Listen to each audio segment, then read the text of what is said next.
नमस्कार शेतकरी मित्रांनो, आज दिनांक 16 सप्टेंबर 2024। आज आपण शारदा डेव्हलपर सतीशभाऊ गाळोदिया राहणार शेगाव यांचे टेंभुर्णा फाट्याजवळील बग्गानगर या प्लॉटिंगमध्ये आपण जर्मनीच्या आधी मशीनद्वारे आपण पॉईंट काढलेला आहे।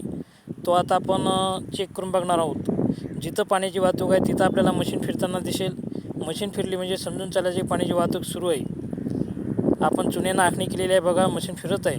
त्याचबरोबर जिथं आपण फुटे रोवलेले आहे तो आपला सेंटर पॉईंट आहे, त्याच्यावर सुद्धा मशीन फिरत आहे। ही नस डिवाईड झालेली आहे ते सुद्धा आपण चेक करून बघणार आहोत। आपल्याला व्ही आकार दिसते, तिथून ते नस डिवाईड झालेली आहे, बघा त्याच्यावर सुद्धा फिरत आहे। दुसरी नस सुद्धा आपण चेक करून बघणार आहोत, त्याच्यावर सुद्धा फिरत आहे, म्हणजे याचा अर्थ आपला योग्य पॉईंट आहे। त्याचप्रकारे आपण डॉजिंग रॉडचे सायन्स सुद्धा चेक करून बघणार आहोत। जिथं पाण्याची वाहतूक आहे तिथं डॉजिंग रॉड मुव्हिंग होती,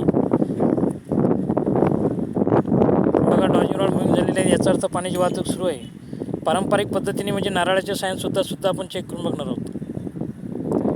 नारळसुद्धा उभं राहिलेलं आहे, म्हणजे आपला पॉईंट योग्य आहे। इथं जवळपास 400 ते 500 फूट खोदल्यानंतर आपल्याला 1.25 ते 1.5 इंच पाणी मिळू शकते।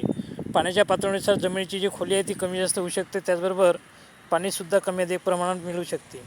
आपल्याला व्हिडिओ आवडल्यास लाईक करा, सबस्क्राईब करा। आपला कॉन्टॅक्ट नंबर आहे 83 29 40 46 09। आपलं यूट्यूब चॅनल आहे पाण्याचा शोध हिंगणे सर। धन्यवाद।